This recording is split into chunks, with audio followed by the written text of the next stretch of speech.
Hello दोस्तों, कैसे हैं आप सभी। आप सभी का स्वागत है आपके अपने यूट्यूब चैनल रेवन स्टडी में।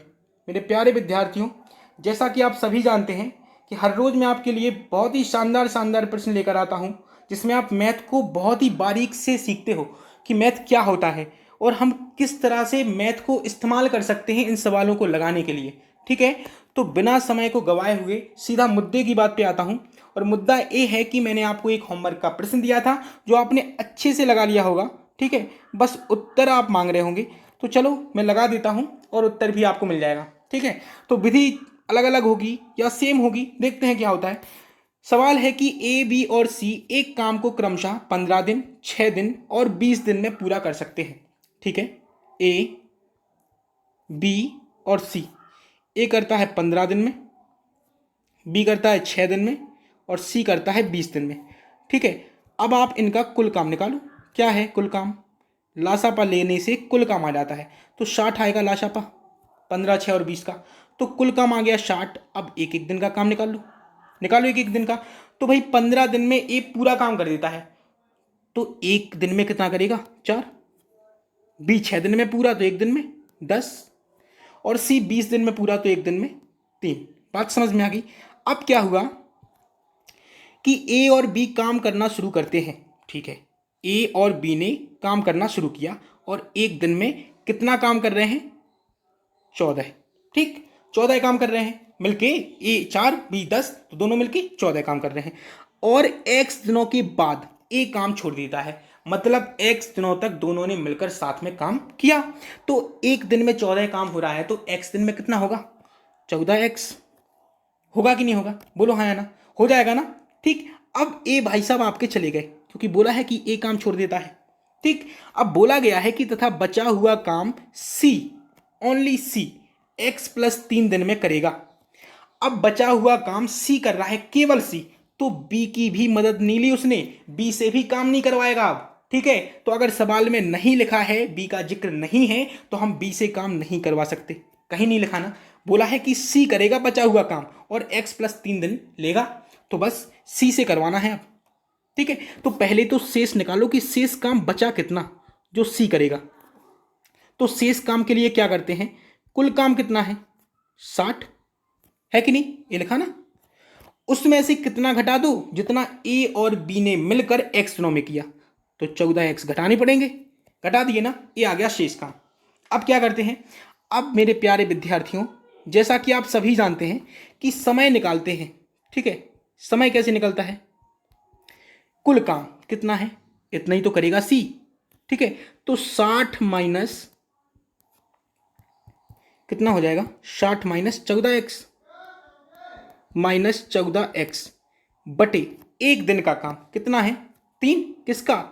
सी का, क्योंकि सी का ही समय निकाल रहे हैं। तो अब सी का समय तो आपको दिया है कितना? x+3 दिन में सी खत्म करेगा काम को, तो x के +3 ये रखना है समय की जगह पे, और बराबर कितना हो जाएगा? 60 माइनस 14x बटे में कितना है? 3 बटे 1 करके क्रॉस मल्टीप्लाई, बस खत्म हो जाएगा। तो अगर हम गुणा करेंगे तो आएगा 3x + 9 हो जाएगा ना, और बराबर में 60 माइनस 14x। ठीक है, अब x का एक तरफ पक्षांतर कर लो, तो यहाँ 3x तो है ही, 14x यहाँ ऋण के हैं, पक्षांतर होगा, दूसरी तरफ जाएंगे तो धन के हो जाएंगे, तो 3 और 14 मिलाकर कितने हो गए? 17x। बराबर यहाँ क्या है कि 60 है धन के और 9 है ऋण के, तो 9 का पक्षांतर होगा, तो 9 हो जाएंगे माइनस के, तो 60 में से 9 चले गए, कितने हो गए? 51 हो गया ना। अब आपको x का मान चाहिए, तो x बराबर कितना होगा? 17 से कट जाएंगे 3 बार, क्योंकि 17 × 3 51 होता है, तो x बराबर कितना आ गया? 3। और पूछा क्या था? x का मान ज्ञात करो, तो x का मान कितना है? 3। बी ऑप्शन आपका सही हो जाएगा। ठीक, इस सवाल को लगाने का इससे सरल और आसान तरीका नहीं है। ठीक है, तो अगर आप किसी और विधि से लगाते हो, फालतू में पेज भरते हो, तो वो लगाना बंद करो और ए लगाना शुरू करो। ठीक है, ये बेस्ट है। मजा आया ना? चलो अब शुरू करते हैं आज का मॉक टेस्ट। ये रहा पहला प्रश्न आपके सामने, और बोला है कि एक वस्तु को 18,450 रुपए में बेचने पर एक व्यक्ति को 50% की हानि होती है। अच्छा, अगर 50% की हानि होती है और मान लो कि आपका जो सीपी है ना वो 100% है, ठीक, 100 है और 50% की हो रही है हानि, तो कितने में बेची जा रही है? सोचो जरा, 50% में ही बेची जा रही होगी, तभी तो 50% की हानि हो रही है। 50% में बेची जा रही है और कितने में? 18,450 रुपये में। बात समझ में आई? अब बोला है कि 50% का लाभ प्राप्त करने के लिए लाभ चाहिए अब, तो 100 पर 50 बढ़ेंगे, क्योंकि 100 से जितने रुपए ज़्यादा मिलेंगे वही तो लाभ होता है। तो 50% चाहिए, तो 150% में बेचनी पड़ेगी वस्तु। और बेचेंगे कितने में? तो 18,450 बटे 50 और गुणा 150। बस हल कर लो इसको। तो ये 50 से 150 3 बार में कट जाएंगे, और 3 का गुणा कर दो तो 0, 3 5 15, 3 चौको 12 1 13, और 3 8 24 1 25, और 3 कम 3 2 5, 55,350 रुपये। और बी ऑप्शन आपका सही हो जाएगा। ठीक, बात समझ में आ गई? ठीक है, चलो अगला प्रश्न क्या कहता है? अगला प्रश्न आपके सामने ये रहा।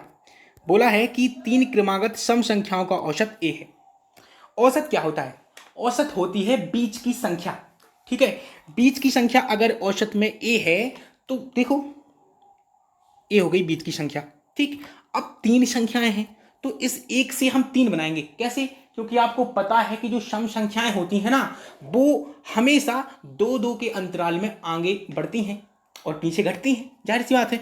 तो अगर हम बीच में आपको ए ही रखना है तो दाएं तरफ एक संख्या बढ़ानी है तो हमें 2 जोड़ने पड़ेंगे, और बाएं तरफ एक संख्या बढ़ानी है तो 2 घटाने पड़ेंगे, जाहिर सी बात है। अब बोला है कि अगली 5 सम संख्याओं को शामिल कर लिया जाता है। अगली 5 को, तो अगली 5 मतलब आगे आएंगी, अब जो भी आएंगी, ठीक है ना।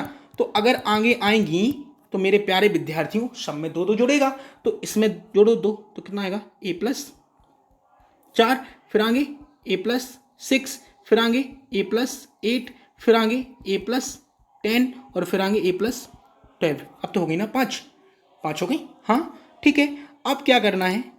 आपको क्या चाहिए? 8 संख्याओं का औसत चाहिए।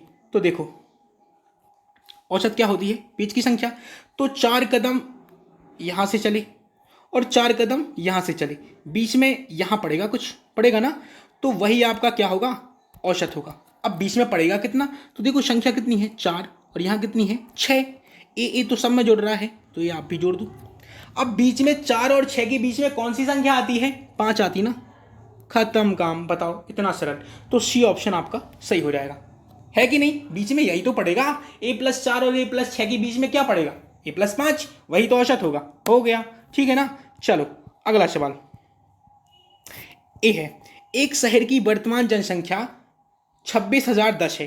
प्रत्येक वर्ष 2% की दर से वृद्धि होती है। ठीक है, माना कि 100 थी पहले, और फिर कितनी हो गई? 102, फिर 100 थी और 102 हो गई। 2 बार इसलिए किया क्योंकि 2 वर्ष है। देखो लिखा ना, 2 वर्ष। 2 वर्ष पहले उस शहर की जनसंख्या क्या थी, ये पूछा गया है। निष्कर्ष निकालो आप, कितना आएगा? 10,000, और यहां निकालो तो 10,404, इतना ही आएगा ना। इतना ही आएगा, ठीक है। अब क्या है? अब आपको बस पता होना चाहिए कि क्या करना है। देखो ये तो है वर्तमान और ये पहले वाली, ठीक। तो उन्होंने वर्तमान दी है कितनी? 26,010, तो इतने पूरे के बराबर कितना हो जाएगा? 26,010। जब 10,404 बराबर 26,010 के है तो एक रेशियो का मान निकाल लो, कितना आएगा? अगर इसका भाग हम इसमें देंगे ना तो 2.5 बार जाएगा, 2.5 बार। आप देख लेना, इतने ही बार जाएगा, ठीक है। जब एक रेशियो बराबर 2.5 है और आपको चाहिए क्या? 10,000 का मान, तो 10,000 बराबर कितना? तो एक रेशियो बराबर 2.5, तो 10,000 बराबर 10,000 गुणा 2.5। जब गुणा करेंगे ना तो आपका आएगा 25,000, और ये आपका ए ऑप्शन सही हो जाएगा। बात समझ में आ रही है ना? ठीक है, कैलकुलेशन कर लेना, है कठिन नहीं है, ठीक। आगे चौथा सवाल ये रहा। बोला है कि 20,000 रुपए पर 40% वार्षिक ब्याज की दर से 1 वर्ष का चक्रवृद्धि ब्याज क्या होगा यदि ब्याज प्रति छमाही है, ठीक है, संयोजित किया जाता है। अगर ब्याज प्रति छमाही संयोजित हो रहा है तो दर क्या हो जाएगी? दर आधी, तो 40 की आधी कितनी हो गई? 20%। और समय क्या हो जाएगा? समय दुगना हो जाता है। तो अगर 1 वर्ष लग रहा है तो आप कितने लगेंगे? 2 वर्ष। बस अब क्या करना है, जो दर है ना वो निकाल लो कि चक्रवृद्धि ब्याज के लिए दर कितनी हो जाएगी। तो वृद्धि और कमी वाला फॉर्मूला तो पड़ा होगा ना, x plus y plus x गुणा वाई बटे 100 वाला, वही करना है। तो बस 20 प्लस 20 प्लस 20 गुणा 20 बटे 100। ये 2 जीरो से 2 जीरो कट गए, 20 और 20 जोड़ दिए कितने हो गए 40, और 2 दूनी 4, तो 40 और 4 44 हो जाएंगे। 44% आपकी क्या हो गई, चक्रवृद्धि ब्याज की दर। अब 20,000 रुपये का ब्याज ही तो चाहिए, तो बस क्या करते हैं, ब्याज बराबर 20,000 का 44% निकाल दो, जितना आएगा उतना ब्याज है। तो 2 जीरो से 2 जीरो कट गए, 44 दूनी 88 और 2 जीरो और, तो 8800 रुपये। और ये आपका हो जाएगा सी ऑप्शन सही। बात समझ में आ गई ना, ठीक है, कुछ नहीं था, आराम से हो गया। अगला सवाल, अगला सवाल क्या कहता है, ये रहा अगला प्रश्न। बोला है कि एक आदमी के 3 बेटे, ठीक है, 3 बेटे बना लो ऐसे, ये रहे 3 बेटे, ठीक है, 2 बेटियां, ठीक है, 2 बेटियां भी बना लो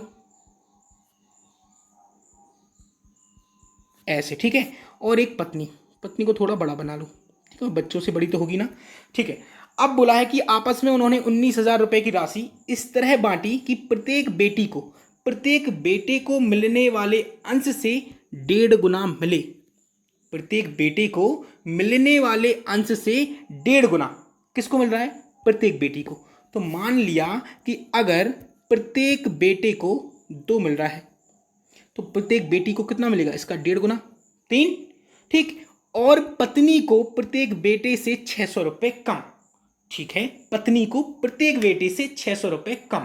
तो अगर प्रत्येक बेटे को 2x मिल रहा है और प्रत्येक बेटी को 3x मिल रहा है, तो पत्नी को कितना मिलेगा, 2x माइनस 600। बात समझ में आई, बात समझ में आ गई ना, ठीक। अब क्या बोला है, तो सभी बेटे को कितने रुपए मिलेंगे, मतलब जो कुल बेटे हैं ना उनका पूरा हिस्सा चाहिए, ये बोला गया है। अब रुपए कितने थे, 19,000, सबका हिस्सा आपके सामने है, ठीक है। यहाँ पे 3 लोग हैं ना, बेटे कितने हैं 3, तो 3 का गुणा, क्योंकि प्रत्येक बेटे को 2x मिल रहा है तो सबको कितना मिलेगा 6x। ऐसे ही प्रत्येक बेटी को 3x मिल रहा है तो दोनों बेटियों को कितना मिलेगा, 2 का गुणा 6x, और पत्नी तो एक ही है। अब क्या करेंगे, देखो बेटों को कितना मिला 6x प्लस, बेटियों को कितना मिला 6x प्लस, पत्नी को कितना मिला 2x माइनस 600।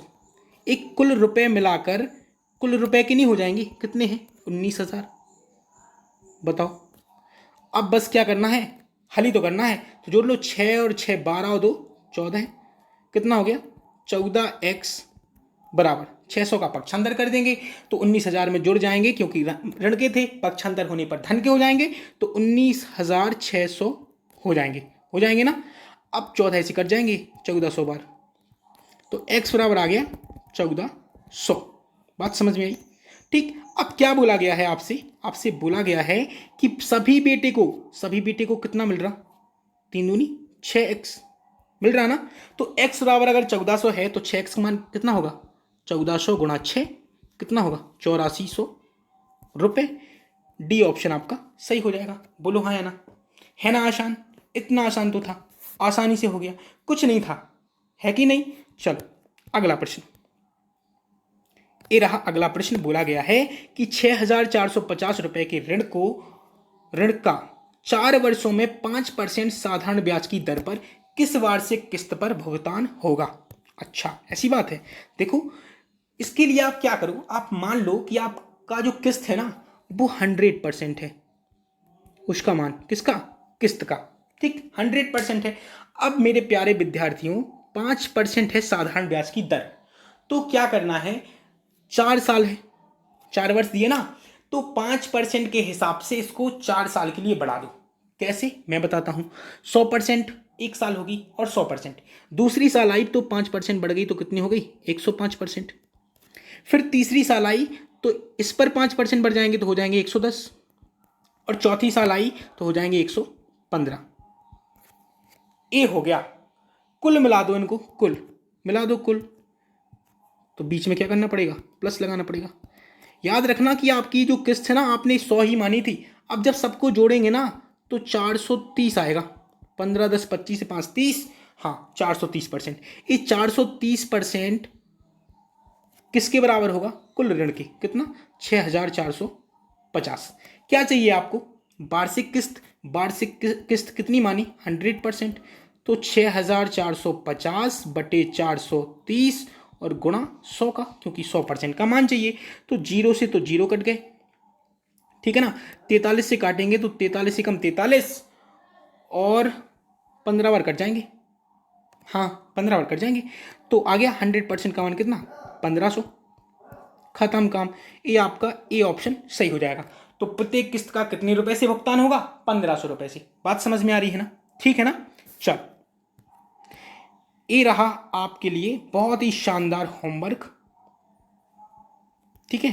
कल भी आपके लिए कम समय से होमवर्क था और आज भी है, लेकिन आज का सवाल बहुत ही ज़्यादा शानदार है। कल का भी बहुत शानदार था ना।